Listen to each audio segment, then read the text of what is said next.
Hello everyone, welcome to Aimers academy. मैं आपका maths teacher. शुरू करेंगे क्लास 12 का पहला चैप्टर रिलेशन ऑफ फंक्शन, जिसकी हमारी इंट्रोडक्शन क्लास हो चुकी है। आज की क्लास हमारी टाइप ऑफ रिलेशन पे होने वाली है, जिसमें हम लोग क्या कवर करेंगे। जिसमें हम लोग आज empathy relation, universal relation, inverse relation, identity relation, reflexive relation, symmetric relation, transitive relation and equivalence relation को कवर किया जाएगा इस लेक्चर में। चलिए तो शुरू करते हैं। सबसे पहली रिलेशन हमारी कौन सी पढ़नी है? एम्पैथी रिलेशन पढ़नी है। एम्पैथी रिलेशन क्या होती है? जिन्हें हम लोग नल रिलेशन भी कहते हैं। होता क्या है इसमें? जैसे हम एग्जांपल लेते हैं, मैंने कोई एक सेट ले लिया ए, और ए सेट के हमारे पास एलिमेंट होने वाले हैं अल्फा बीटा गामा। मैंने कोई एलिमेंट ले लिया अल्फा बीटा एंड गामा। एक और हमारे पास सेट है सेट बी, जिसमें हमारे पास एलिमेंट हो गए 1 2 3। ठीक है। अब मैं कह रहा हूं कि ए से बी हमें हमारी क्या हो रही है? रिलेशन हो रही है। रिलेशन कहां से हो रही है? Relation such that A to B. Relation A से बी में हो रही है, तो रिलेशन ए से बी में हमारी बन रही है। लेकिन सेट ए की कोई भी एलिमेंट हमारे सेट बी के साथ मैपिंग नहीं कर रहे हैं। ठीक है। सेट ए के हमारे कोई भी एलिमेंट सेट बी के साथ मैपिंग नहीं कर रहे हैं, तो ये रिलेशन कैसी बन गई? रिलेशन के अंदर जो ऑर्डर पेयर बनकर तैयार होंगे वो तो कोई भी नहीं बनेंगे, क्योंकि रिलेशन में हमारी मैपिंग ही नहीं हुई है। तो इसको हम क्या कह देंगे? ऐसी रिलेशन हमारी क्या कहलाएगी? नल रिलेशन कहलाएगी। तो आपको बात समझ में आ गई होगी। एम्पैथी रिलेशन या फिर नल रिलेशन हमारी क्या होती है? जैसे कि रिलेशन हमारी ए से बी में तो जा रही है, सेट ए से बी में जा रही है, लेकिन सेट ए के कोई भी एलिमेंट सेट बी के साथ हमारी मैपिंग नहीं कर रहे हैं, तो ऐसी रिलेशन हमारी क्या कहलाती है? एम्पैथी रिलेशन कहलाती है। तो शायद आपको ये बात समझ में आ गई होगी। चलिए शुरू करते हैं नेक्स्ट टॉपिक, जो कि होने वाला है यूनिवर्सल रिलेशन। चलिए, यूनिवर्सल रिलेशन क्या होता है? सर मैंने तो इसको पढ़ रखा है। हाँ, शायद पढ़ रखा होगा। आइए देखते हैं यूनिवर्सल रिलेशन क्या है। जैसे कि मैं एग्जांपल ले रहा हूं। मैंने कहा हमारे पास कोई सेट ए है, और सेट ए में मैंने एलिमेंट ले लिया हमारा अल्फा बीटा, और एक सेट बी हमारे पास है, जिसमें एलिमेंट हमारे कौन हो गए? 1 2 3। अब एलिमेंट हमारे सेट ए से सेट बी में हमारे मैपिंग हो रही है। सेट ए से सेट बी में हमारे मैपिंग हो रही है, मतलब रिलेशन हमारी ए से बी में जा रही है। Relation such that A to B, A to B हमारी रिलेशन बन रही है। अच्छा सर, इसमें कैसा होगा कि मैपिंग किससे होगी? तो मैं आपको बता दूं, यूनिवर्सल रिलेशन में क्या होता है, सेट ए के जितने भी एलिमेंट हैं, सेट ए में जितने भी एलिमेंट प्रेजेंट हैं, सबकी मैपिंग हमारे सेट बी के सारे एलिमेंट के साथ होनी चाहिए। मतलब अल्फा का हमारा अल्फा 1 से भी मैपिंग करे, अल्फा 2 से भी मैपिंग करे, अल्फा 3 से भी मैपिंग करे। अच्छा सर, बीटा बीटा भी 1 से, बीटा 2 से भी मैपिंग करे, बीटा 3 से भी मैपिंग करे। कहने का मतलब यह है, सेट ए में जितने भी एलिमेंट प्रेजेंट है, सेट ए में जितने भी एलिमेंट प्रेजेंट है, सबकी मैपिंग सेट बी के सारे एलिमेंट के साथ होनी चाहिए। मतलब हमारा जो ऑर्डर पेयर बनकर तैयार होना चाहिए वो alpha 1 alpha 2 alpha 3 beta 1 beta 2 beta 3 बनना चाहिए। तो आप जान पाए होंगे यहाँ से रिलेशन जो हमारी बनकर तैयार होगी वो हमारी कैसी होगी? अल्फा की मैपिंग 1 से, अल्फा की 2 से, अल्फा की 3 से। बीटा की रिलेशन 1 से, बीटा 2 से, बीटा 3 से, मतलब सारी मैपिंग, पॉसिबल मैपिंग जितनी हो सकती थी सारी। तो हमारी क्या बन गई? Alpha comma 1, alpha comma 2, alpha comma 3। Then हमारी beta comma 1, beta comma 2 and beta comma 3। तो हमारी ये जो रिलेशन बनके तैयार हुई है, इस रिलेशन को हम क्या कहेंगे? ये रिलेशन हमारी यूनिवर्सल रिलेशन कहलाएगी। ठीक है। जिसमें हमारा क्या हो रहा है? सेट ए में जितने भी एलिमेंट हैं, सबके सारे एलिमेंट हमारे सेट बी के सारे एलिमेंट के साथ एक ऑर्डर पेयर बनाए, मतलब सबके साथ मैपिंग होनी जरूरी है। तो ऐसी रिलेशन हमारी क्या कहलाती है? यूनिवर्सल रिलेशन कहलाती है। ऐसी रिलेशन हमारी क्या कहलाती है? यूनिवर्सल रिलेशन कहलाती है। अच्छा सर, मैं अगर देखूं इसको, तो शायद यहाँ पे जो हमारे जितने भी ऑर्डर पेयर बने हैं, अगर मैं इसका एक कार्टेशियन प्रोडक्ट ऑफ भी किया होता तो भी शायद हमारा यही बनता। हाँ सर, देखिए alpha 1 alpha 2 alpha 3 beta 1 beta 2 beta 3, यही तो एक कार्टेशियन प्रोडक्ट बी भी तो बनेगा। अगर हम लोग कह दें ए कार्टेशियन प्रोडक्ट ऑफ बी अगर हम लोग निकाला जाए, तो हमारे क्या क्या बनेंगे? अल्फा की सबके साथ मैपिंग, बीटा की भी सबके साथ मैपिंग। तो आप देख पा रहे होंगे ए कार्टेशियन प्रोडक्ट ऑफ बी क्या बनेगा? अल्फा 1 अल्फा 2 अल्फा 3, देन हमारा बीटा 1 बीटा 2 एंड बीटा 3। तो आप देख पा रहे होंगे कि जितने ऑर्डर पेयर इसमें हैं, वही सेम ऑर्डर पेयर हमारे एक कार्टेशियन प्रोडक्ट ऑफ बी में भी है। तो हम ऐसा कह सकते हैं कि जो यूनिवर्सल रिलेशन में जितने भी ऑर्डर पेयर बनते हैं, वो शायद एक कार्टेशियन प्रोडक्ट ऑफ बी ही बनते हैं। क्लियर है ये बात? ये वाली बात नोट करने वाली है, इसको आपको समझ में आ गई होगी। चलिए नेक्स्ट चलते हैं हमारा इनवर्स रिलेशन की तरफ। ठीक है। तो नेक्स्ट हमारा कौन सी रिलेशन होने वाली है? Inverse relation. Sir inverse relation? हाँ, इनवर्स रिलेशन। परेशान मत होइए, सब समझ में आएगा आपको, कोई प्रॉब्लम नहीं होगी। ठीक है। चलिए नेक्स्ट टॉपिक है हमारा inverse relation. Sir inverse relation किन्हें कहते हैं? तो मैं बता दूं आपको, इनवर्स रिलेशन का जो म्यूटेशन होता है वो होता है आर इनवर्स। ठीक है, जैसे कि एग्जांपल लेते हैं, मैंने कहा कि मेरे पास कोई एक सेट है और सेट में हमारे पास जो एलिमेंट है वो है अल्फा, बीटा और गामा। एक हमारे पास सेट बी है और बी में जो एलिमेंट है वो हमारे कौन है, 1, 2 एंड 3, और ए से बी में हमारी क्या हो रही है, मैपिंग हो रही है। तो आप यही तो कहोगे बेटा कि R such that A to B हमारी मैपिंग हो रही है। क्या हो रही है, R such that A to B हमारी मैपिंग। अच्छा सर इसमें होगा क्या? तो अगर आप इसमें ध्यान दीजिए, मैं कह रहा हूं कि अल्फा की मैपिंग 1 से हो जाए, बीटा की मैपिंग 2 से हो जाए और गामा की मैपिंग हमारी 3 से हो जाए, तो हमारा जो रिलेशन बनके तैयार हुआ ए टू बी वो हमारे कौन कौन से हुए, हमारा अल्फा कॉमा 1, बीटा कॉमा 2 और गामा कॉमा 3। अच्छा सर समझ गया। तो इनवर्स रिलेशन क्या है? तो अगर इनवर्स रिलेशन बनानी है तो जैसे हम लोग आर रिलेशन ए से बी में जा रहे थे, आर रिलेशन हमारी ए से बी में जा रही थी, तो आर इनवर्स जो बन के तैयार होगी, इनवर्स रिलेशन को हम लोग ऐसे कहेंगे R inverse such that A to B हमारी गई थी, तो ये हमारी हो जाएगी B to A, B to A, हमारी रिलेशन अब बी से ए में आएगी। सर इसका मतलब क्या है कि ए से बी में हमारी जो रिलेशन बनी है, अब जो इनवर्स रिलेशन होगी वो हमारी बी से ए में आ रही होगी, बी से ए में आ रही होगी, इसी को हम क्या कहेंगे, आर इनवर्स कहते हैं। इसी को हम क्या कहते हैं, आर इनवर्स। तो अगर मुझको इसका आर इनवर्स निकालना है, अगर मुझको इसका आर इनवर्स निकालना है तो आर इनवर्स हमारा क्या हो जाएगा, तो आर इनवर्स अगर हम लोग देखें तो अब उल्टी मैपिंग होगी, मतलब बी सेट वाला हमारा जो होगा, अब बी सेट हमारा ए के साथ मैपिंग करेगा, मतलब 1 comma alpha, 2 comma beta, 3 comma gamma. अच्छा सर तो ये क्या हो जाएगा, शायद हमारा जो आर है उसका शायद उसके ऑर्डर पेयर का फ्लिप बन जाएगा। हाँ ये देखते हैं क्या बन जाएगा, 1 comma alpha, 1 comma alpha, then हमारा कौन सा बन जाएगा, 2 comma beta, 2 comma beta and 3 comma gamma. तो शायद समझ पाए होंगे। शायद अगर आप देखिए इसको तो 1 कॉमा अल्फा, ये अल्फा कॉमा 1 है, इसको अगर मैं फ्लिक करके लिखूंगा तो 1 कॉमा अल्फा, बीटा कॉमा 2 को अगर मैं फ्लिक करके लिखूंगा 2 कॉमा बीटा, गामा कॉमा 3 को फ्लिक करके लिखूंगा तो 3 कॉमा गामा। तो आप समझ पा रहे होंगे शायद जो आर का आर इनवर्स अगर मुझे बनाना है तो उनके ऑर्डर पेयर को ऐसे फ्लिक करके लिख देना है, उनके ऑर्डर पेयर को ऐसे हमें फ्लिक करके लिख देना है। इसी को हम क्या कहेंगे, ये जो आर बना है ये हमारा इनवर्स रिलेशन, किसका, आर का, आर का इनवर्स रिलेशन हमारा काम है आर इनवर्स।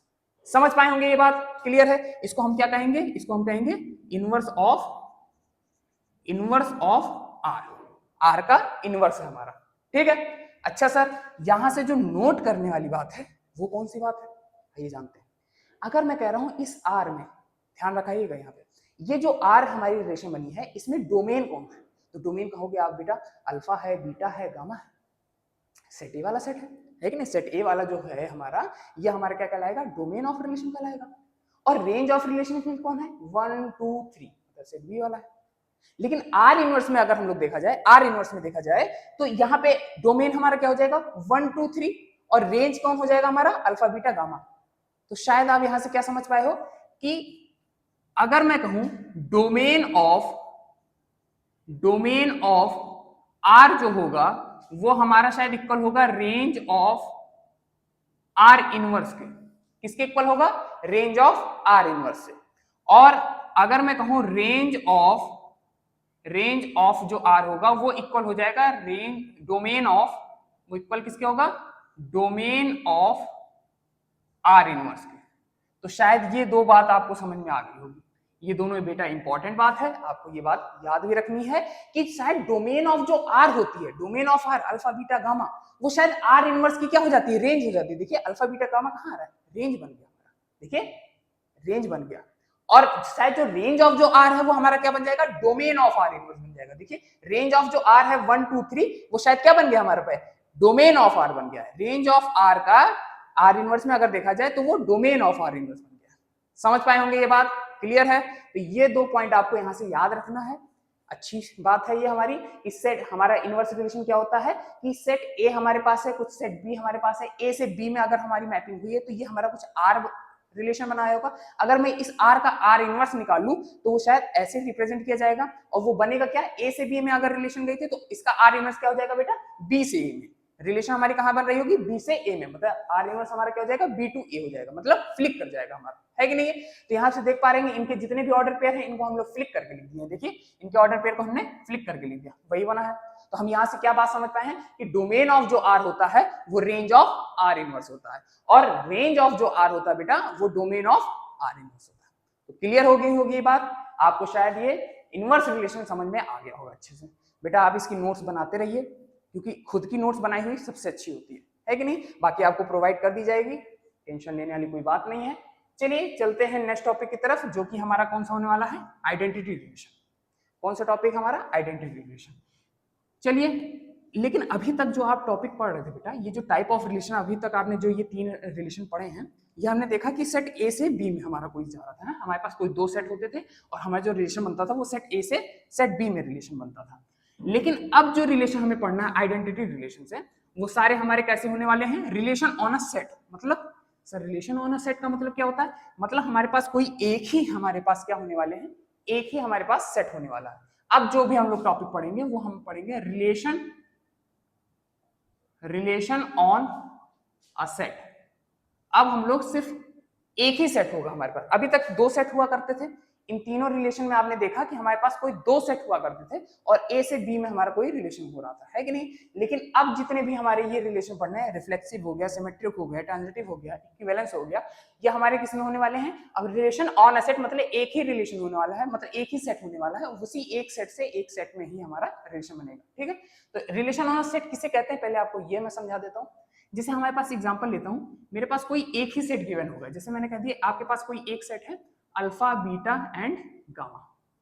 तो जो हमारा एक सेट होगा वो तो अल्फा बीटा गामा हो गया बेटा, और जो दूसरा सेट होगा वो भी अल्फा बीटा ही गामा होगा, मतलब वही बी ही ए ही सेट होने वाला। आपके पास हमारा ऐसा नहीं कि ए और दूसरा हमारा कोई बी सेट आने वाला, नहीं ऐसा नहीं होने वाला। हमारे पास क्या है, कोई एक सेट ए है तो दूसरा सेट भी हमारा ए ही रहने वाला है, ठीक है। मतलब खुद से ही मैपिंग करेगा, ये खुद ही एक सेट खुद ही अपने ही सेट से मैपिंग करेगा। तो ए से ए में ही मैपिंग होगी, अब एक सेट से ए में ही हमारा रिलेशन बनेगा। तो ऐसे रिलेशन हमारे क्या कहलाते हैं, रिलेशन ऑन अ सेट कहलाते हैं, रिलेशन ऑन अ सेट कहलाते हैं, ठीक है। तो चलिए ये आपको समझ में आ गया होगा। तो इसमें हम लोग सबसे पहला relation of on a set में देखेंगे, तो कौन सा टॉपिक है, आइडेंटिटी रिलेशन। कौन सा रिलेशन हमारा बेटा, आइडेंटिटी रिलेशन, आइडेंटिटी रिलेशन। चलिए जानते हैं आइडेंटिटी रिलेशन किन्हें कहते हैं।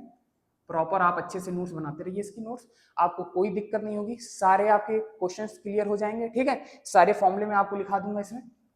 तो एग्जांपल लेते हैं, जैसे मैंने कह दिया हमारे पास कोई एक सेट है और सेट ए में मैंने कह दिया हमारे पास ए बी सी, थोड़ा चेंज किया मैंने आपकी, ए बी सी मैंने कर दिया, ठीक है। हमारे पास सेट ए में कौन सा एलिमेंट है, ए बी सी एलिमेंट है। तो कॉमन सी बात है, रिलेशन ऑन अ सेट अब चलना है, तो हमारा दूसरा वाला भी सेट हमारा कौन सा होने वाला है, ए ही सेट होने वाला है। दूसरा सेट भी हमारा कौन सा होने वाला है, सेट ए ही रहने वाला है। तो इसमें भी हमारे एलिमेंट कौन से हो जाएंगे, ए बी सी, और रिलेशन ए टू ए हो रहा है, ठीक है।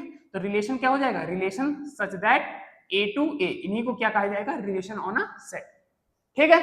तो चलिए आइडेंटिटी रिलेशन में क्या होता है, आइडेंटिटी रिलेशन हमारा ये कहता है कि सेट ए में जितने भी एलिमेंट हैं, सेट ए में जितने भी एलिमेंट प्रेजेंट हैं, जैसे हमारा ए बी सी 3 एलिमेंट है, ये तीनों प्रेजेंट है, इन तीनों का डबलेट बना दो। मतलब हमारी ए की मैपिंग ए से ही कराओ, बी की मैपिंग बी से और सी की मैपिंग सी से, बस यही 3 मैपिंग कराइए।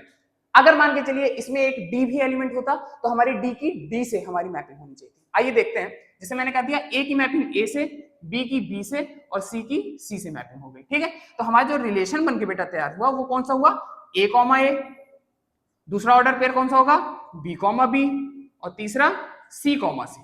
तो आप यहां से ये समझ पा रहे हो कि जो हमारा रिलेशन जो बन रहा है ए से ए में, वो शायद डबलेट बन रहा है, जितने एलिमेंट थे उनका डबलेट बना है। देखो ए कॉमा ए, B comma B, C comma सी, तो हमारा डबलेट बना है। आइडेंटिटी रिलेशन में क्या बनता है बेटा, जितने भी एलिमेंट रहते हैं उनका डबलेट बनता है, ए ए बी बी सी सी, अगर डी होता तो डी डी हमारा रिलेशन है कि नहीं, ऑर्डर पेयर बनता। तो आप यहां से क्या समझ पा रहे हो कि सेट ए में जितने भी एलिमेंट प्रेजेंट होंगे, सेट ए में जितने भी एलिमेंट प्रेजेंट होंगे, उनकी मैपिंग खुद के ही एलिमेंट के साथ होगी, सिर्फ खुद के एलिमेंट के साथ होगी।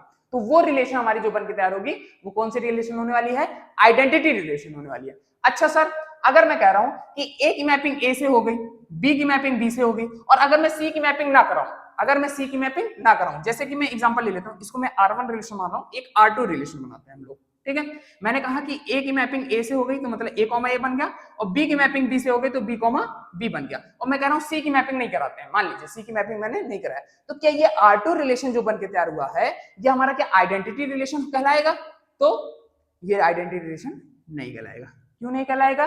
क्योंकि हमारा आइडेंटिटी रिलेशन क्या कहता है बेटा कि सेट ए में जितने भी एलिमेंट प्रेजेंट है उन सब की हमारी क्या होनी चाहिए, मैपिंग हमारी उन्हीं सेट में हमारे उसी एलिमेंट की उसी एलिमेंट में होनी चाहिए। मतलब हमारा क्या हो गया, ए बी बी सी सी हमारा ये ऑर्डर पेयर बना है। इसमें अगर देखा जाए तो 3 एलिमेंट थे ए बी सी, तो ए का डबलेट बन गया, बी का डबलेट बन गया, लेकिन सी का डबलेट नहीं बना, तो हम लोग ये कहेंगे ये हमारा आइडेंटिटी रिलेशन नहीं है। अच्छा सर ये समझ गया। एक और डाउट होता है बच्चों को, जो कि मैं R3 रिलेशन बना के दिखा देता हूँ।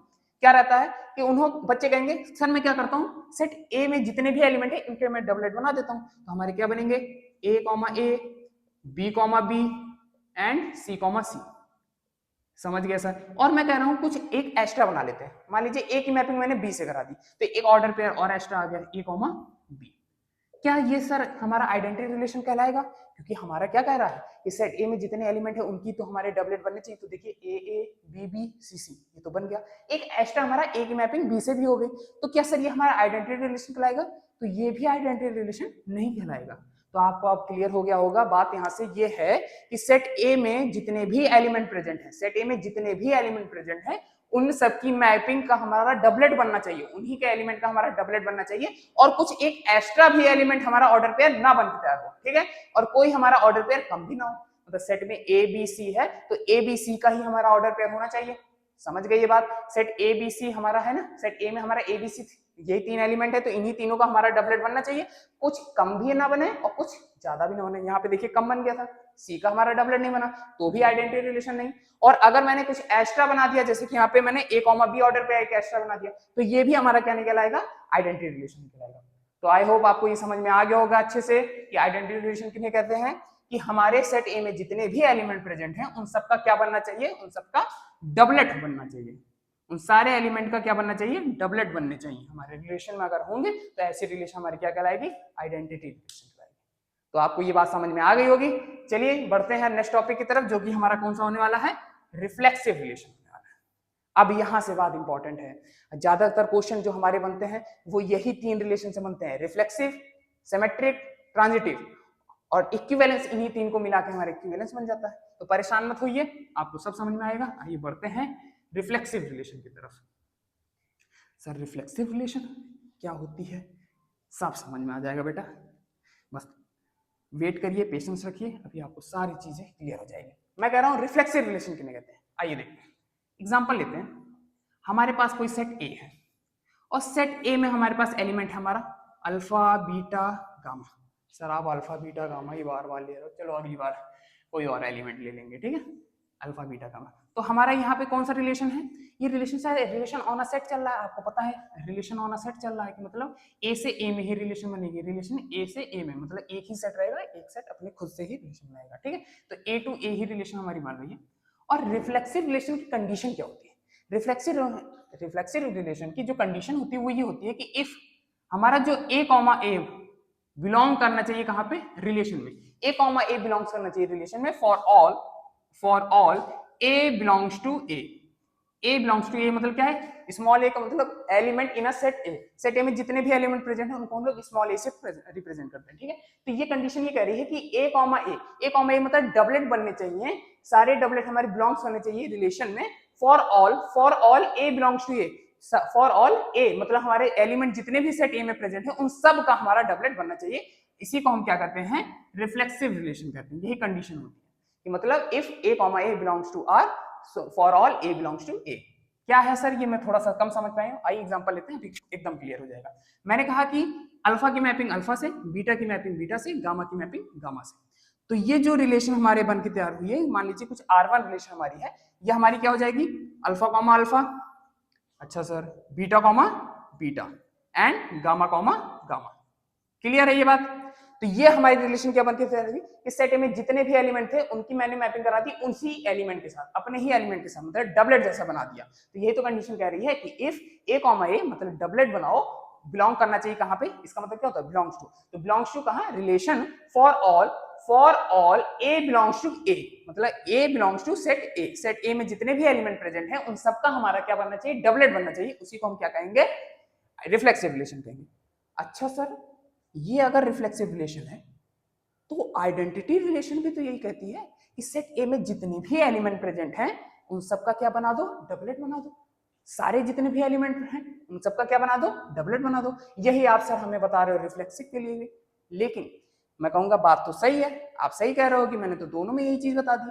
तो आइडेंटिटी रिलेशन में क्या कहता है कि सेट ए में जितने भी एलिमेंट है प्रेजेंट है उनका ही डबलेट बना दो, ठीक है। लेकिन रिफ्लेक्सिव रिलेशन हमारा ये कहता है कि सेट ए में जितने भी एलिमेंट प्रेजेंट हैं उन सबका डबलेट तो बना दो और साथ में कुछ एक्स्ट्रा भी बना दोगे तो हमें कोई प्रॉब्लम नहीं है।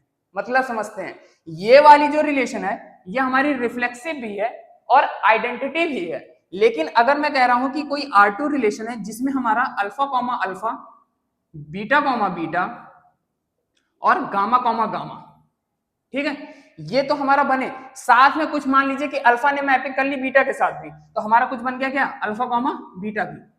तो ये वाली रिलेशन जो बन के तैयार हुई है ये हमारी रिफ्लेक्सिव होगी। क्यों? क्योंकि हमारे जितने भी नंबर ऑफ एलिमेंट थे सेट ए में उन सबका डबलेट तो बन गया, alpha alpha, beta beta, gamma gamma, लेकिन हमारा कुछ एक्स्ट्रा भी बन गया तो हमें कोई प्रॉब्लम नहीं है। तो रिफ्लेक्सिव रिलेशन की कंडीशन क्या है कि हमारे सेट ए में जितने भी एलिमेंट प्रेजेंट हैं उन सबका डबलेट तो बन जाए और साथ में कुछ एक्स्ट्रा भी ऑर्डर पे आ जाता है तो हमें कोई प्रॉब्लम नहीं है। तो ये रिफ्लेक्सिव तो होगी बेटा, लेकिन ये आइडेंटिटी नहीं होगी, क्योंकि आइडेंटिटी की कंडीशन क्या है, सिर्फ का सिर्फ हमारे जितने भी एलिमेंट हैं उनको ऑर्डर पेयर होना चाहिए, एक्स्ट्रा कुछ नहीं होना चाहिए। तो ये भी हमारी क्या हो जाएगी, रिफ्लेक्सिव रिलेशन। ये भी हमारी रिफ्लेक्सिव रिलेशन, लेकिन ये हमारी आइडेंटिटी रिलेशन नहीं होगी, या R2 रिलेशन हमारी आइडेंटिटी नहीं होगी, रिफ्लेक्सिव होगी। समझ पाए होंगे आप ये बातों को एकदम अच्छे से। चलिए देखते हैं, अगर मैं कह रहा हूं एक और R3 रिलेशन बनाते हैं, इसको भी हम लोग क्या बनाते हैं, रिफ्लेक्सिव बनाने की कोशिश करते हैं। मैंने कहा ठीक है सर, अल्फा कॉमा अल्फा ले लिया, बीटा कॉमा बीटा और गामा कॉमा गामा, ये तो लेना ही पड़ेगा, ये 3 एलिमेंट तो लेना पड़ेगा क्योंकि हमारे इनके तो डबलेट बनाने हैं रिफ्लेक्सिवली कंडीशन।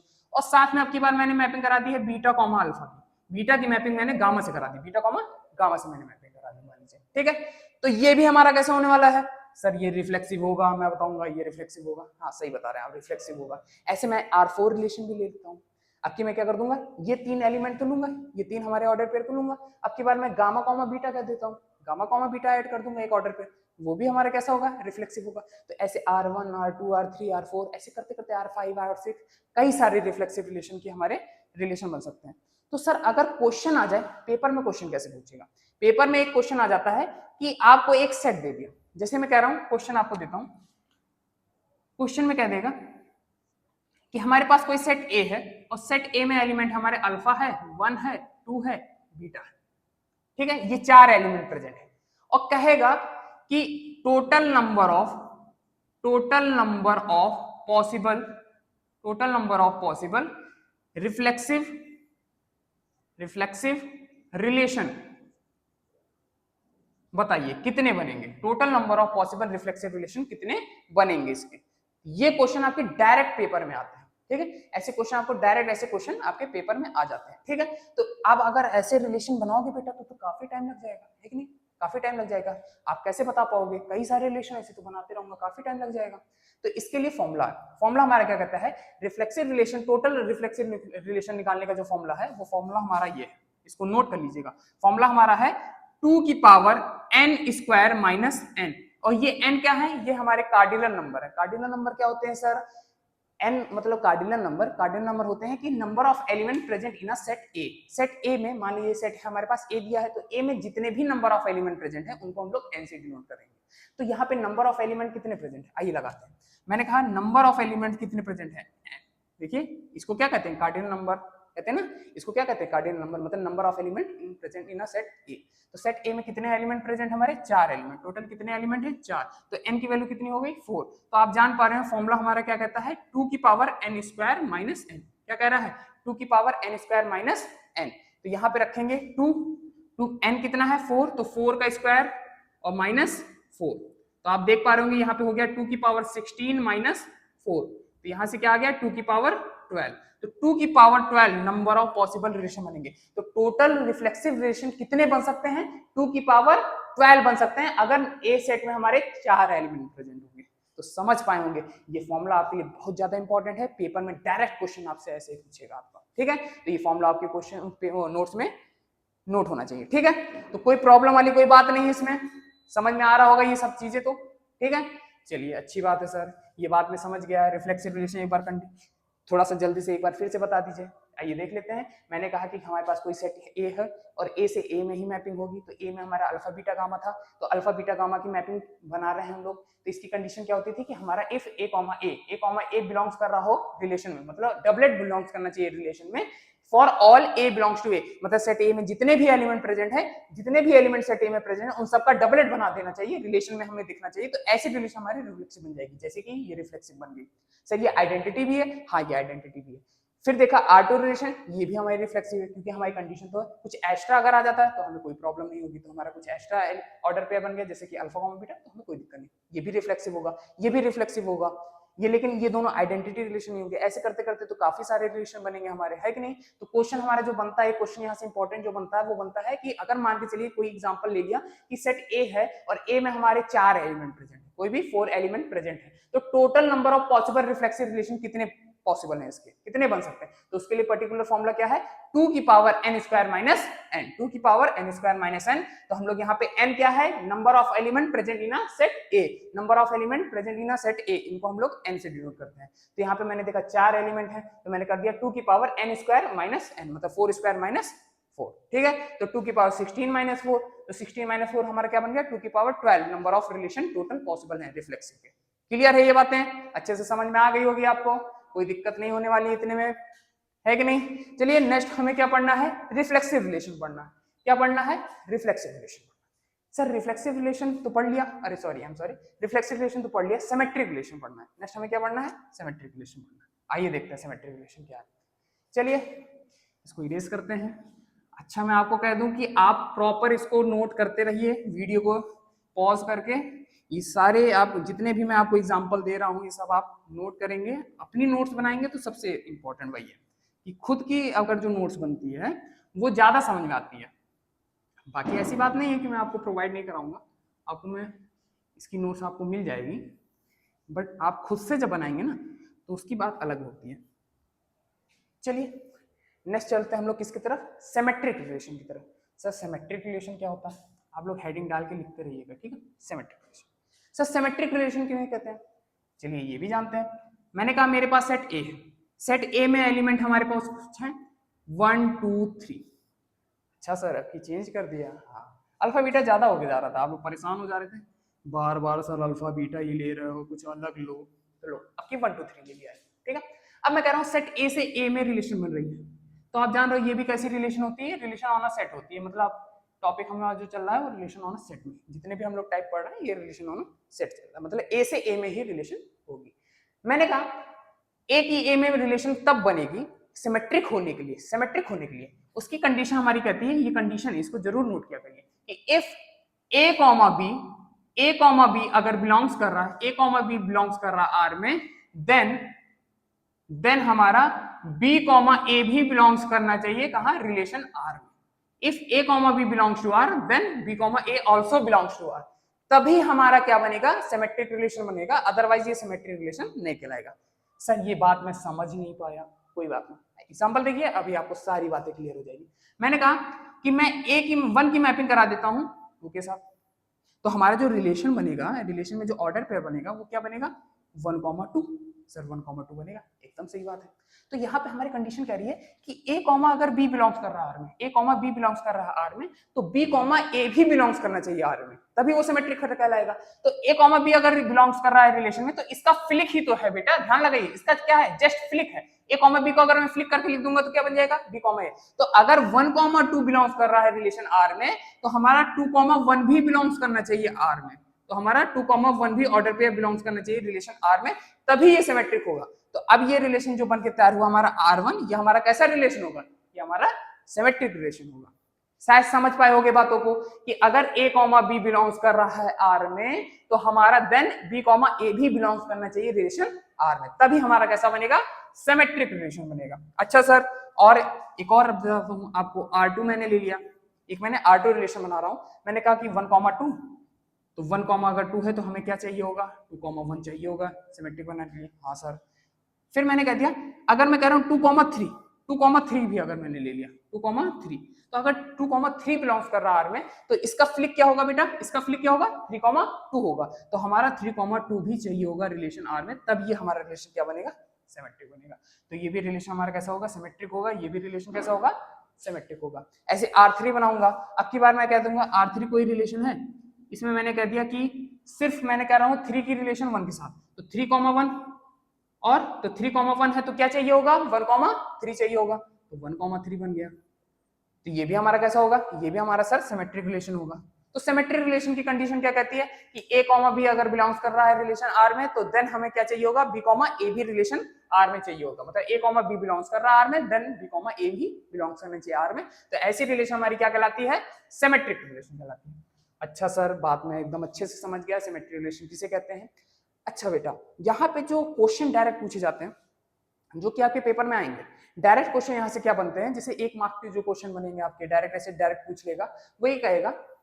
क्वेश्चन है, एग्जांपल लेते हैं हम लोग कि एक सेट मैंने कह दिया ए है, सेट ए है, और सेट ए में एलिमेंट हमारे क्या है, 1 है, ए है, बी है, 2 है, 3 है। ये हमारे पास कोई 5 एलिमेंट है, 1 ए बी 2 3, ये एलिमेंट है सेट ए में। और पूछेगा आपसे कि total number of possible reflexive symmetric relation, total number of possible symmetric relation कितनी बनेगी इस सेट में। कह दो सर इसका भी कोई फॉर्मूला होगा, हाँ फॉर्मूला है, इसका भी पर्टिकुलर फॉर्मूला है। क्या है फॉर्मूला सर, बता दीजिए मुझे जल्दी से, इसको मैं नोट कर लूंगा। हाँ देखिए, इसका फॉर्मूला क्या कहता है कि 2 की power n square plus n और इनका अपॉन 2। क्या है फॉर्मूला, 2 की power n square plus n upon 2। और अगर आप चाहो तो इसको ये भी कह सकते हो कि 2 की पावर n स्क्वायर 2 की पावर n ब्रैकेट में n प्लस 1 अपॉन 2। तो चाहे मैं ऐसे कहूं, अगर मैं इसको मल्टीप्लाई करूंगा तो ये n square plus n upon 2 वही चीज बन रही है दोनों से। कहीं कहीं आपको ऐसे दोनों देखने को मिल सकता है। ठीक है, क्लियर है, कोई बात समझ में आ गई होगी। तो ये हमारा क्या है, पर्टिकुलर फॉर्मूला। इस पे अगर मैं रखूंगा तो मैं बता सकता हूँ ऐसे कितने हमारे सिमेट्रिक रिलेशन बन सकते हैं, कितने पॉसिबल सिमेट्रिक रिलेशन बन सकते हैं, इसी पर्टिकुलर फॉर्मूले पे रखेंगे और आंसर आ जाएगा। चलिए इसको निकालते हैं, इसको सॉल्व करते हैं। मैंने कहा कि n मतलब क्या है, number of element in set A. Set A में कितने नंबर टोटल एलिमेंट प्रेजेंट है उनको हम कह रहे हैं n। तो हमारे पास number of element in set A में कितने एलिमेंट दिख रहे हैं आपको, 5 एलिमेंट दिख रहे हैं। तो फॉर्मूला हमारा क्या होता है, 2 की power n square plus n। तो यहाँ हो जाएगा 2 की पावर 5 का स्क्वायर, कितना हो जाएगा बेटा, 5 का स्क्वायर प्लस 5 अपॉन 2। 2 की power n square plus n upon 2। तो ये कितना बन जाएगा बेटा, ये बन जाएगा 2 की पावर 5 स्क्वायर है, तो 5 का स्क्वायर कितना बन जाएगा 25, और 25 प्लस 5 कितना हो जाएगा 30। तो 2 की पावर 30 अपॉन 2, तो ये कितना बन जाएगा 2 की पावर 15। तो total number of possible symmetric relation, total number of possible symmetric relation कितने बन सकते हैं, तो 2 की power 15 total number of symmetric relation बन सकते हैं। समझ में आ गया सर, अच्छी बात है बेटा, समझ में आ गया आपको। तो ये आपको समझ में आ गया होगा कि ये पर्टिकुलर फॉर्मूला है, इसको आप नोट कर लीजिएगा। तो सिमेट्रिक रिलेशन किन्हें कहते हैं, सिमेट्रिक रिलेशन कहते हैं कि अगर सेट ए से ए में रिलेशन बन रही है तो हमारी कंडीशन ये कहती है कि ए कॉमा बी हमारा बिलोंग्स करना चाहिए अगर आर में, देन हमें बी कॉमा ए भी बिलोंग्स करना चाहिए आर में। मतलब ए कॉमा बी अगर हमारा रिलेशन आर में बिलोंग्स कर रहा है तो बी कॉमा ए भी बिलोंग्स करना चाहिए आर में, तभी सिमेट्रिक रिलेशन बनेगा, अदरवाइज सिमेट्रिक रिलेशन नहीं बनेगा। तो हमने देखा यहाँ पे R1 रिलेशन, जैसे कि ए की अगर 1 की मैपिंग 2 से हो गई तो हमें 2 की मैपिंग 1 से भी करानी पड़ेगी। तो 1,2 2,1 भी, तो जस्ट फ्लिक ही तो हो रहा है बेटा, इसका फ्लिक बन गया है कि नहीं। तो 1,2 था तो इसका फ्लिक किया 2,1 आ गया। अगर 2,3 है तो इसका फ्लिक भी हमारा ऑर्डर होना चाहिए, ऑर्डर पेयर, तो हमारा 3,2 भी है हमारा, तो ये भी हमारा कैसा हो जाएगा, सिमेट्रिक हो जाएगा। मैंने R3 बनाया, R3 में क्या है हमारा 3,1 अगर बिलोंग्स कर रहा है R में, तो इसका फ्लिक जस्ट क्या होना चाहिए 1,3। तो सिमेट्रिक में क्या है कि अगर ए कॉमा बी बिलोंग कर रहा है तो इसका जस्ट फ्लिप भी हमारा रिलेशन में होना चाहिए, ए कॉमा बी है तो बी कॉमा ए भी चाहिए होगा। समझ गए, क्लियर है, अच्छी बात है बेटा। तो सिमेट्रिक रिलेशन किन्हें कहते हैं, ये आपको बात समझ में आ गई होगी। नेक्स्ट चलते हैं हम लोग ट्रांजिटिव रिलेशन की तरफ। सर ये बातें अच्छी है, मैं समझ गया, अच्छे से समझ में आएगा बेटा, एकदम इजी लेवल से शुरू किया मैंने, ठीक है। तो कोई दिक्कत नहीं होगी आपको, परेशान मत होइए। अगर आपने 11th में भी नहीं पढ़ रखा होगा इस चैप्टर को, क्योंकि रिलेशन ऑफ फंक्शन तो 11th में भी था, सर मैंने बहुत अच्छे से नहीं पढ़ा है, कोई बात नहीं, मैं किस लिए हूँ, कोई प्रॉब्लम नहीं आएगी आपको, आप बस पढ़ते चलिए, बस कवर करते चलिए, जितना मैं पढ़ाता चलूँ आप पढ़ते चलिए बस। चलिए नेक्स्ट टॉपिक हमारा कौन सा होने वाला है, ट्रांजिटिव रिलेशन किन्हें कहते हैं, ट्रांजिटिव। चलिए सर ट्रांजिटिव रिलेशन किन्हें कहते हैं, यहाँ थोड़ा ध्यान लगाइएगा क्योंकि ये थोड़ा सा कंफ्यूजिंग है, यहाँ ध्यान लगाएंगे एक बार तो अच्छे से समझ में आ जाएगा। जैसे मैं कह रहा हूँ सेट ए में हमारे पास एलिमेंट है, ठीक है, सेट ए हमारे पास है कोई, इसमें एलिमेंट है कुछ, अब की बार चेंज कर लेते हैं, 1 2 लिया था, आपकी अल्फा बीटा फिर लेते हैं। सर आप अल्फा बीटा ही लेते रहते हो बार बार, सही है, अपना आराम से हो जाता है। चलिए अल्फा बीटा गामा, ए से ए रिलेशन जारी, तो आप समझ गए होंगे कि ये भी कैसा होने वाला है, रिलेशन ऑन अ सेट। कैसी बात चल रही है, रिलेशन ऑन अ सेट, जहां पे सिर्फ एक ही सेट होते हैं। तो ट्रांजिटिव रिलेशन की जो कंडीशन है बेटा वो क्या है, वो ये कहती है कि if a comma b belongs to r, a comma b belongs to r and b comma c belongs to r, a comma b belongs to r and b comma c belongs to r, then a comma c also belongs to r, a comma c also belongs to r। Condition क्या है बेटा, फिर से ध्यान लगाइएगा यहाँ पे कि कह रखा है कि a comma b अगर बिलोंग्स कर रहा है r में एंड कुछ b से b कॉमा c कुछ अलग एलिमेंट हमारा ऑर्डर पे बिलोंग कर रहा है r में, देन हमें ac भी चाहिए होगा रिलेशन r में, तभी हमारा ट्रांजिटिव बनेगा। सर मैं अच्छे से नहीं समझ पाया, ये बात मुझे नहीं समझ में आई, आइए एग्जांपल लेंगे, एकदम क्लियर हो जाएगी आपको, ठीक है, तो डरने वाली कोई बात नहीं है। आइए देखते हैं, मैंने कहा कि अगर मैं अल्फा की मैपिंग करा देता हूं बीटा के साथ, तो हाँ सर कुछ मेरी R1 रिलेशन बन रही है जो कि हो गई alpha comma beta, alpha comma beta relation, ठीक है।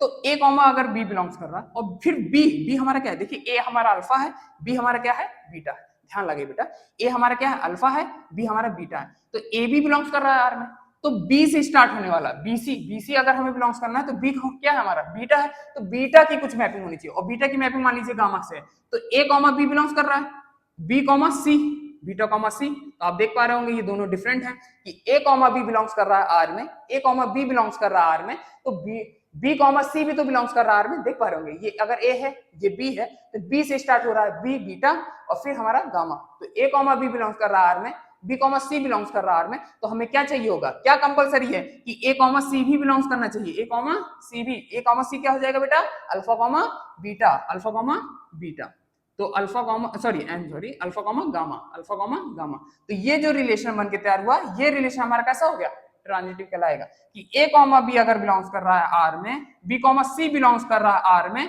तो एसी भी हमें चाहिए होगा, एसी मतलब एसी हमारा क्या बन जाएगा, अल्फा कॉमा गामा बन जाएगा, तो इसको हम क्या कहेंगे, ऐसी रिलेशन हमारी क्या हो जाएगी, ट्रांजिटिव रिलेशन हो जाएगी, ऐसी रिलेशन हमारी कैसी हो जाएगी, ट्रांजिटिव रिलेशन। क्लियर है, ये हमारी रिलेशन क्या बन गई, ट्रांजिटिव रिलेशन। अच्छा सर और हाँ देखें R2 रिलेशन बनाते हैं, R2 रिलेशन मैंने कहा alpha comma beta, alpha comma beta belongs कर रहा है, बीटा कॉमा बीटा बिलोंग्स कर रहा है। अरे सर अगर अल्फा कॉमा बीटा बिलोंग्स कर रहा है मतलब ए कॉमा बी, अगर आप ध्यान लगाइए तो देखिए थोड़ा सा ध्यान लगाइएगा यहाँ पे कि ए कॉमा बी बिलोंग्स कर रहा है, ए कॉमा बी अल्फा, ए हमारा क्या अल्फा है, बी हमारा बीटा है, ध्यान लगाइए यहाँ पे बेटा, ए कॉमा बी मतलब ए हमारा अल्फा है, बी हमारा क्या है बीटा, तो ए कॉमा बी अगर बिलोंग्स कर रहा है आर में, और बी कॉमा सी मतलब बी हमारा क्या है बीटा, तो देखिए बी कॉमा सी बिलोंग्स कर रहा है आर में, बी कॉमा सी बिलोंग्स कर रहा है आर में, है कि नहीं, ए कॉमा बी तो बी कॉमा सी बिलोंग्स कर रहा है, तो हमारा एसी क्या बन रहा है बेटा, देखो एसी क्या बन रहा है, अल्फा कॉमा बीटा, और अल्फा कॉमा बीटा क्या है, ये देखिए अल्फा कॉमा बीटा तो ऑलरेडी है, तो ये रिलेशन कैसी होगी, ये रिलेशन हमारी कैसी हो जाएगी, ये रिलेशन हमारी ट्रांजिटिव हो जाएगी, ये भी रिलेशन हमारी कैसी हो जाएगी, ट्रांजिटिव रिलेशन होगी। तो सर ये भी हमारी ट्रांजिटिव है, ये भी ट्रांजिटिव है, ये भी ट्रांजिटिव है, समझ पाए होगी कंडीशन, कुछ बच्चों को कंफ्यूजन हो रही होगी तो एक और देख लेते हैं। मैंने कहा R3 रिलेशन, अगर मैं कह रहा हूं कि अल्फा की मैपिंग मैंने गामा से करा दी, अल्फा कॉमा गामा बन गया, हाँ सर समझ गया, अल्फा कॉमा बन गया, फिर मैंने कहा गामा कॉमा मैंने बना दिया अल्फा, गामा कॉमा मैंने क्या बना दिया अल्फा, ठीक है।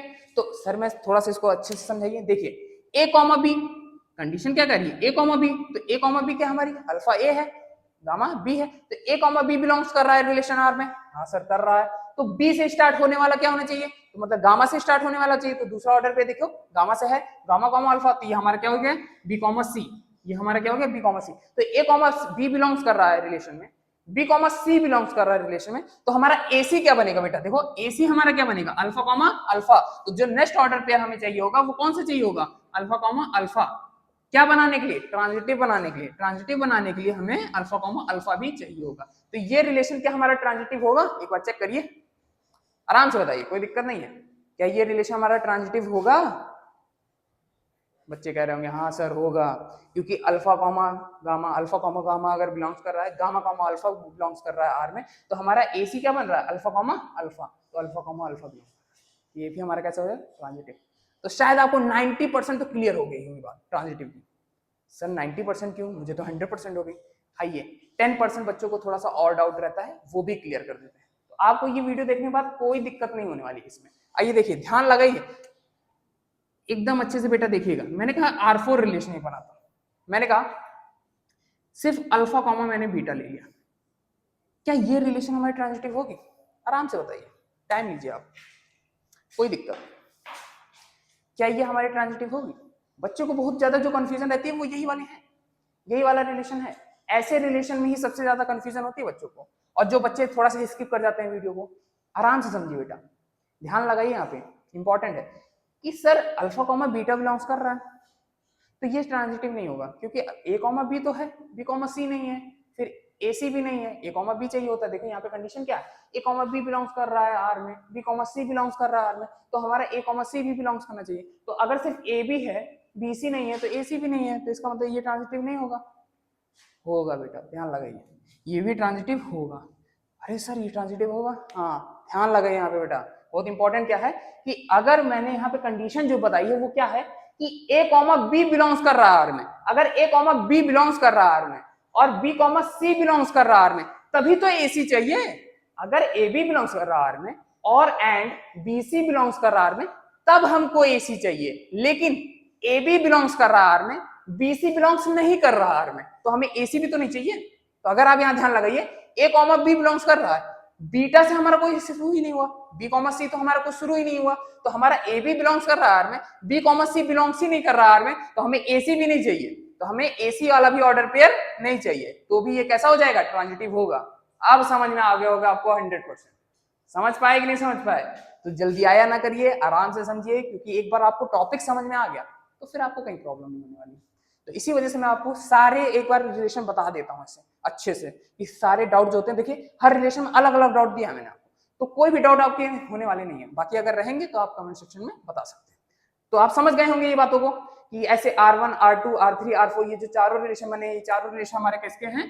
ट्रांजिटिव रिलेशन के एग्जांपल्स हैं। तो ऐसे R4 रिलेशन भी बन सकता है, R5 बन सकता है, R4 बन गया, ऐसे कुछ R5 बनाऊंगा, R6 बनाऊंगा, है कि नहीं? तो ऐसे कई सारे रिलेशन हमारे बन सकते हैं पॉसिबल। सर इसके लिए कोई पर्टिकुलर फॉर्मूला है? नहीं, नहीं बेटा, ट्रांजिटिव के लिए ऐसे कोई पर्टिकुलर जनरल फॉर्मूले नहीं है कि आप ऐसे रख दो कि कितने टोटल नंबर ऑफ एलिमेंट है आप बता लोगे, ऐसा कोई जनरल फॉर्मूला नहीं है। और ऐसा क्वेश्चन आपसे पूछेगा भी जनरली, लेकिन आपको मैं एक थोड़ा सा बता देता हूँ कि नंबर ऑफ एलिमेंट, अगर number of element in a set A में अगर नंबर ऑफ एलिमेंट 1 प्रेजेंट होंगे, तो इसके टोटल नंबर ऑफ जो रिलेशन बन जाएंगे ट्रांजिटिव रिलेशन, इसके टोटल नंबर ऑफ जो ट्रांजिटिव रिलेशन बनते हैं वो 2 बनते हैं। और अगर number of element in set A में जो अगर 2 हो गए तो इसके 13 बनते हैं, ऐसे है। ठीक है, तो एक दो आपको याद रहने चाहिए, जैसे ये एक दो आप याद कर रख लेते हो तो कोई प्रॉब्लम नहीं है आपको। ठीक है, ये दोनों आपको जनरली याद रख लो। बाकी ऐसे कोई आपको क्वेश्चन ट्रांजिटिव से आपसे नहीं पूछेगा, जैसे ट्रांजिटिव से आपको जैसे, क्योंकि जानते हो कॉमन सी बात है, ऐसा कोई जनरल फॉर्मूला हमारे पास है ही नहीं जो हम लोग लगा के तुरंत आंसर बता देंगे। तो इसी वजह से इस टॉपिक से हमारा क्वेश्चन ऐसे जनरली नहीं पूछता है, आपसे ये पूछेगा कि कौन सा ट्रांजिटिव होगा कौन सा नहीं होगा। ऐसे आपको एग्जांपल दिए, जैसे मैंने आपको दे दिया था ये ट्रांजिटिव होगा नहीं, तो आपसे ये पूछ लेगा, तो ऐसे क्वेश्चन पूछेगा, लेकिन आपसे ऐसे नहीं पूछेगा टोटल नंबर ऑफ कितने पॉसिबल ट्रांजिटिव रिलेशन बन सकते हैं। क्लियर है? तो आप घबराइए नहीं, ये एक दो आप याद रखिए कि अगर number of element set A में 1 प्रेजेंट है तो हमारे उसके 2 ट्रांजिटिव रिलेशन बन सकते हैं, और अगर 2 प्रेजेंट है, 2 नंबर ऑफ एलिमेंट प्रेजेंट है सेट ए में, तो उसके 13 नंबर ऑफ ट्रांजिटिव रिलेशन बन सकते हैं। ठीक है, ठीक है। अच्छा, नंबर ऑफ अगर 3 प्रेजेंट है तो सर तो 171 प्रेजेंट होते हैं, 171 मतलब पॉसिबल रिलेशन हो सकता है, ऐसे कई सारे। चलिए इनको छोड़ते हैं, आगे बढ़ते हैं। ठीक है, तो ट्रांजिटिव आपको समझ में आ गया होगा। एक बार आपको मैं जल्दी से फिर से याद दिला देता हूं कि कंडीशन क्या होती है, ए कॉमा बी अगर बिलोंग्स कर रहा है आर में and B comma C belongs कर रहा है आर में, तभी हमको ए सी भी चाहिए रिलेशन आर में। लेकिन अगर ए बी बिलोंग्स कर रहा है आर में, बी सी नहीं बिलोंग्स कर रहा है आर में, तो हमें ए सी नहीं चाहिए, तो हमें ए सी नहीं चाहिए। समझ गए होंगे आप अच्छे से, ट्रांजिटिव रिलेशन भी आ गया होगा समझ में आपको, अच्छी बात है। नेक्स्ट हमारा कौन सा टॉपिक होने वाला है? इक्विवेलेंस रिलेशन होने वाला। क्लियर है? इसको अगर आपको नोट आउट करना है तो नोट कर लीजिए। चलिए बढ़ते हैं नेक्स्ट टॉपिक की तरफ, जो कि होने वाला है इक्विवेलेंस रिलेशन। सर अच्छे से समझ में आ गया, आएगा बेटा, ध्यान लगाएंगे तो आएगा। रिलेशन एकदम इजी है सर, ये वो रिलेशन हमारे लिए तो सबसे कठिन है। हाँ बेटा, वो रिलेशन आपके लिए कठिन है, लेकिन ये रिलेशन मैं आपकी गारंटी लेता हूँ कि ये रिलेशन आपके लिए इजी हो जाएगा। वो रिलेशन तो कठिन है, इसीलिए तो कह रहा हूँ ये रिलेशन पढ़ो। समझ पाए? चलिए कोई बात नहीं। नेक्स्ट हमारा कौन सा बना है? Equivalence relation. नेक्स्ट हमारा कौन सा है? Equivalence relation. Sir equivalence relation किन्हें कहते हैं? चलिए आइए जानते हैं। एग्जांपल से अच्छा मैं पहले आपको इक्विवेलेंस रिलेशन की कंडीशन बता दूं। जैसे कि इक्विवेलेंस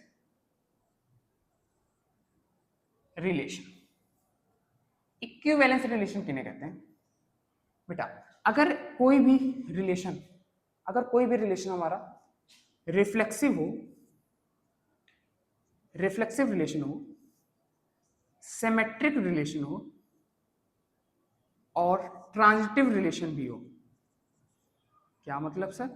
मतलब ये कि अगर कोई एक रिलेशन हमारा रिफ्लेक्सिव भी है, सिमेट्रिक भी है एंड ट्रांजिटिव भी है, तो ऐसा रिलेशन हमारा क्या होता है? ऐसा रिलेशन हमारा इक्विवेलेंस रिलेशन कहलाता है। ऐसा रिलेशन हमारा कैसा कहलाता है? इक्विवेलेंस रिलेशन कहलाता है।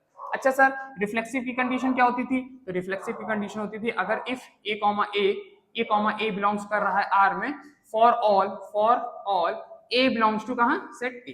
For all A belongs to set A. Symmetric की कंडीशन क्या होती थी? If A comma B belongs कर रहा है सेट रिलेशन आर में, एंड देन हमें क्या चाहिए होता था? सॉरी, देन हमें क्या चाहिए होता था? बी कॉमा सी भी चाहिए होता था। देन हमारा सॉरी बी कॉमा ए भी चाहिए होता, बिलोंग्स करना चाहिए था सेट आर में। ठीक है, ये ए लिख दिया था मैंने, कंफ्यूज हो गया। ठीक है, तो ए कॉमा बी अगर बिलोंग्स कर रहा है आर में, देन हमारा बी कॉमा ए भी बिलोंग्स करना चाहिए सेट आर में, तो ये हमारा सिमेट्रिक होता था। ट्रांजिटिव के लिए कंडीशन क्या थी कि इफ ए कॉमा बी अगर बिलोंग्स कर रहा है आर में and B comma C belongs कर रहा है आर में, देन हमारा क्या होना चाहिए था?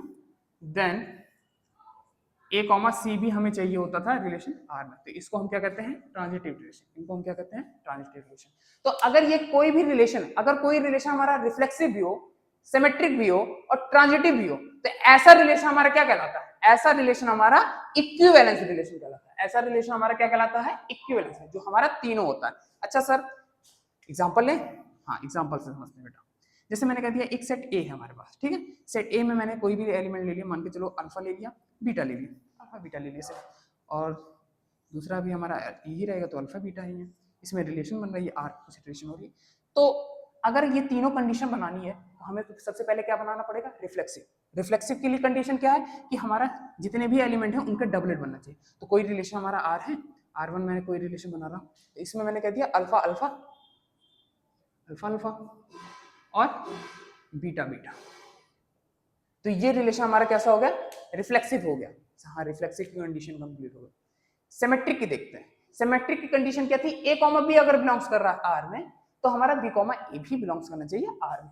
तो देखिए ए कॉमा बी हमारा क्या है? अल्फा कॉमा अल्फा, तो इसका फ्लिक बी कॉमा ए, तो इसका फ्लिक क्या बनेगा? अल्फा कॉमा अल्फा को अगर मैं फ्लिक करके लिखूंगा तो वो अल्फा कॉमा अल्फा ही बनेगा। यहाँ पे देखिए ए कॉमा बी का फ्लिक करता था तो बी कॉमा ए बनता था, है कि नहीं? तो अगर सिमेट्रिक बनाना है इसको तो इसका फ्लिक भी चाहिए, तो अगर अल्फा कॉमा अल्फा है तो इसका फ्लिक दूसरा हमारा क्या होना चाहिए? अल्फा कॉमा अल्फा ही बनेगा, और जो कि ये खुद है। ठीक है, अब बीटा कॉमा बीटा को देखिए, अगर बीटा कॉमा बीटा है तो इसका फ्लिक क्या होना चाहिए? बीटा कॉमा बीटा भी होना चाहिए, तो यही है हमारा बीटा कॉमा बीटा, यही है। तो ये हमारा क्या हो गया? रिफ्लेक्सिव भी हो गया, सिमेट्रिक रिलेशन भी हो गया। क्या ये ट्रांजिटिव रिलेशन है? आइए देखते हैं सर। अल्फा कॉमा अल्फा मतलब कहने का मतलब ये है कि ए कॉमा बी अगर बिलोंग्स कर रहा है, ए कॉमा बी बिलोंग कर रहा है, लेकिन अल्फा से क्या स्टार्ट होने वाला दूसरा कोई ऑर्डर पेयर है? नहीं है। अल्फा से कोई दूसरा ऑर्डर पेयर स्टार्ट होने वाला है? नहीं है। तो देखो ए कॉमा बी अगर बिलोंग्स कर रहा है आर में, बी कॉमा सी कहां गया? बी कॉमा सी बिलोंग्स नहीं कर रहा है आर में, तो हमें ए सी भी तो नहीं चाहिए। समझ गए होगी बात को? तो हमारा ये होगा क्या? ये हमारा ट्रांजिटिव होगा। ठीक है, अच्छा अगर बीटा कॉमा बीटा है, बीटा कॉमा बीटा मतलब ए कॉमा बी है, बीटा से स्टार्ट होने वाला कोई और नहीं है, तो ए कॉमा बी अगर है, बी कॉमा सी नहीं है, तो हमें ए सी भी नहीं चाहिए। तो ये हमारा रिलेशन कैसा होने वाला है? ये रिलेशन हमारा इक्विवेलेंस होने वाला है। क्यों? क्योंकि ये रिफ्लेक्सिव भी है। ये हमारा रिलेशन कैसा है? ये रिलेशन हमारा रिफ्लेक्सिव भी है, सिमेट्रिक भी है और ट्रांजिटिव भी है। ये रिलेशन हमारा तीनों है, रिफ्लेक्सिव है, सिमेट्रिक है, ट्रांजिटिव है, तो इस वजह से ये रिलेशन हमारा कैसा है? Equivalence relation. समझ पाए आप? चलिए ऐसे तो और रिलेशन बन सकते हैं। हाँ मैंने कहा एक R2 रिलेशन लेते हैं। मैंने कहा इसका पहले से रिफ्लेक्सिव बनाना पड़ेगा। मैंने कहा अल्फा कॉमा अल्फा ले लिया और बीटा कॉमा बीटा, ये तो लेना ही पड़ेगा। ठीक है, alpha comma alpha, beta comma beta. साथ में मैंने कह दिया ये रिफ्लेक्सिव तो हो गया। सिमेट्रिक के लिए, चलिए सिमेट्रिक के लिए मैंने कहा कि beta comma gamma, beta comma alpha ले लेते हैं, बीटा कॉमा अल्फा। तो अगर सिमेट्रिक तो है, रिफ्लेक्सिव तो है, ये अल्फा कॉमा अल्फा है, बीटा कॉमा बीटा। क्या ये सिमेट्रिक है? सिमेट्रिक के लिए देखिए, अल्फा कॉमा अल्फा है तो इसका फ्लिप अल्फा कॉमा अल्फा ही बनेगा, बीटा कॉमा बीटा है तो इसका फ्लिप बीटा कॉमा बीटा ही बनेगा। फिर बीटा कॉमा अल्फा है तो इसका फ्लिप क्या बनना चाहिए? Alpha comma beta. तो अल्फा कॉमा बीटा को भी मैंने यहाँ पे ऐड कर देता हूँ, इसको भी अल्फा कॉमा बीटा। तो ये वाला हमारा कैसा हो गया? रिफ्लेक्सिव भी हो गया, सिमेट्रिक भी हो गया। क्या ये ट्रांजिटिव है? आइए चेक करते हैं।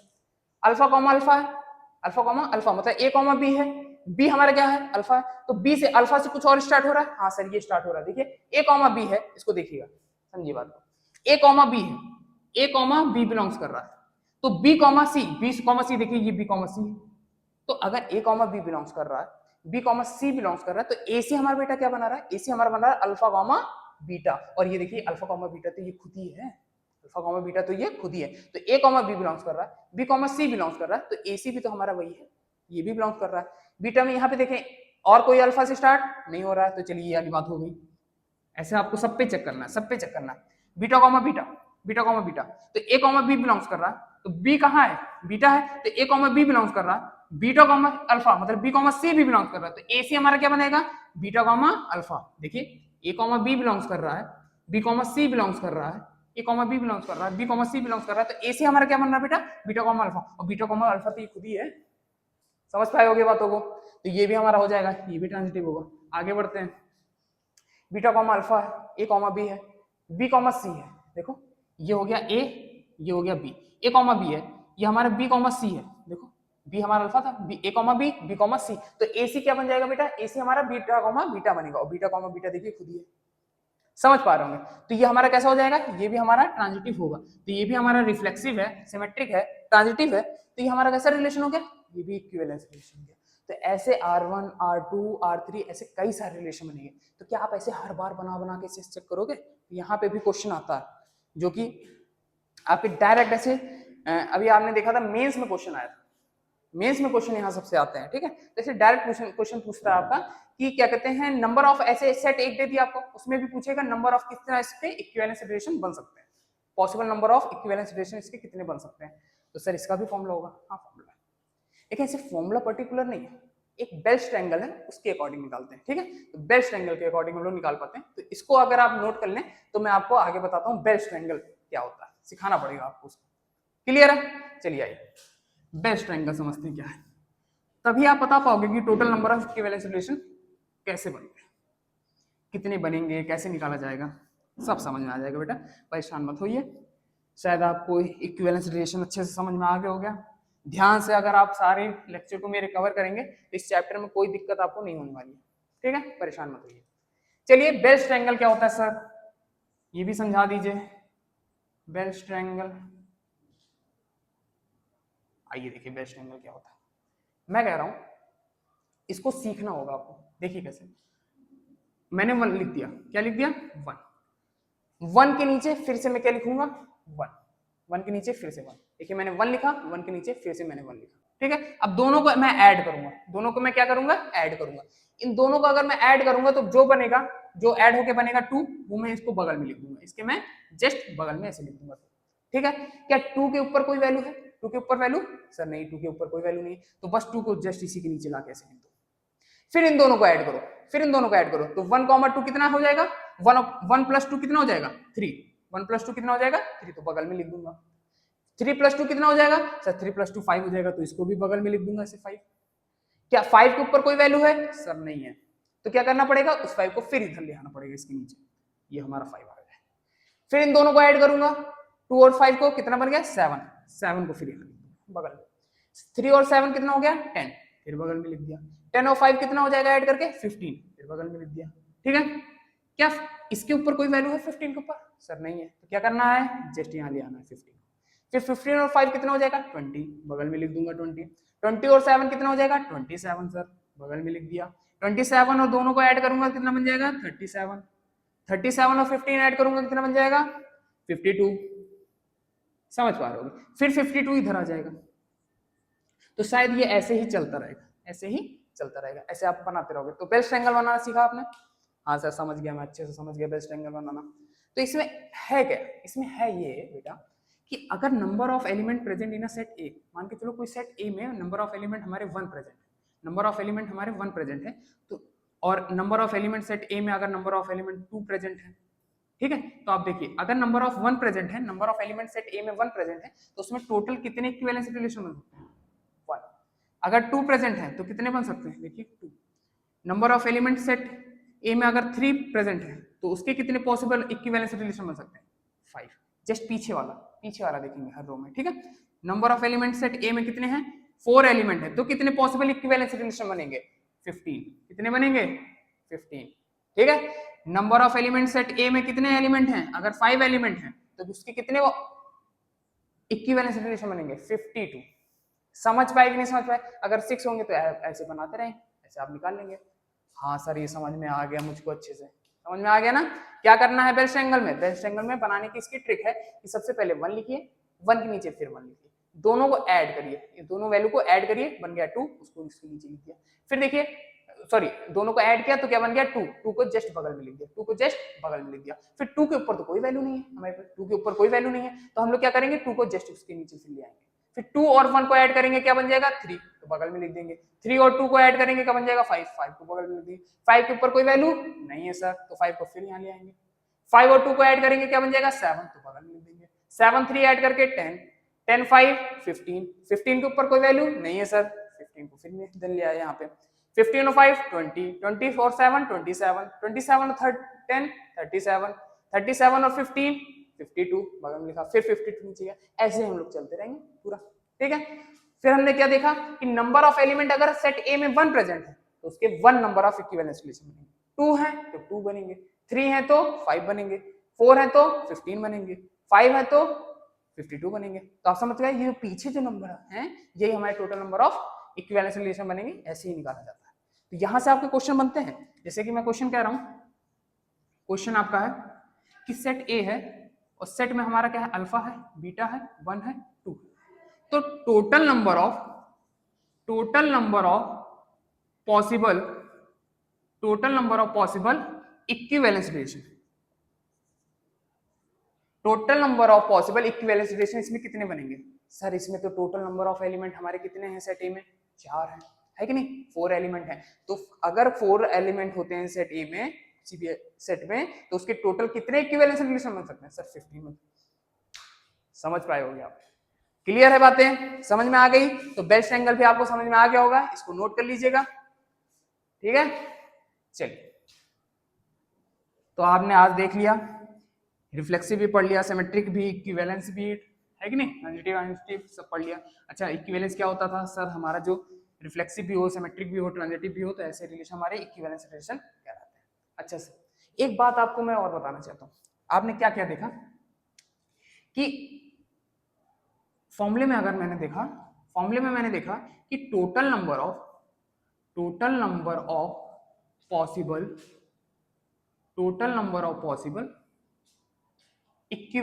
रिफ्लेक्सिव रिलेशन आर लिख दिया, ठीक है। Total number of possible reflexive relation का फॉर्मूला मैंने क्या देखा कि total number of reflexive relation का जो फॉर्मूला था वो हमारा कितना था? 2 की power n square minus n, 2 की power n square minus n था। हाँ सर था। फिर हमने क्या देखा? Total number of possible symmetric relation, total number of symmetric relation कितने पॉसिबल हैं? तो इसके लिए हमने क्या फॉर्मूला देखा? इसके लिए हमने फॉर्मूला देखा कि 2 की power n square plus n upon क्या 2। सर ये फॉर्मूला था। हाँ सर समझ में आ गया। फिर हमने क्या देखा कि total number of equivalence relation, क्योंकि ट्रांजिटिव वाला तो था नहीं, पर्टिकुलर ऐसे कोई जनरल फॉर्मूला तो है नहीं, तो total number of equivalence relation निकालने का क्या फॉर्मूला था? तो हम लोग शायद इसको बेल्स ट्रायंगल से निकालते हैं। किससे निकालते हैं? बेल्स ट्रायंगल से निकालते हैं, ठीक है। अच्छा सर एक और बात आपको मुझे बतानी है, अगर मान के चलिए कोई ऐसा रिलेशन जो कि आपको मेंस में, जैसे कि मेंस में या फिर आप एनडीए एनडीए देते हो तो वहां पे क्वेश्चन आ जाते हैं, ठीक है, कि टोटल नंबर ऑफ, बोर्ड में भी आपके पूछता रहता है, total number of symmetric relation, total number of symmetric relation as well as reflexive relation, both, दोनों बने, मतलब कितने ऐसे पॉसिबल रिलेशन हैं कि अगर वो सिमेट्रिक भी रिलेशन बने और रिफ्लेक्सिव भी बने। जैसे कि सर मैं थोड़ा कम समझ पाया, आइए देखिए, जैसे एग्जांपल लेता हूं, मैंने कहा सेट ए है हमारे पास और सेट ए में मैंने कह दिया अल्फा है 1 है 2, ये 3 एलिमेंट प्रेजेंट है, ठीक है, टोटल 3 एलिमेंट प्रेजेंट है। तो मैं इसका कह रहा हूं कि इसका total number of symmetric relation कितने बनेंगे, इसके total number of symmetric relation कितने बनेंगे, तो इसके लिए फॉर्मूला क्या था, 2 की power n square plus n upon 2।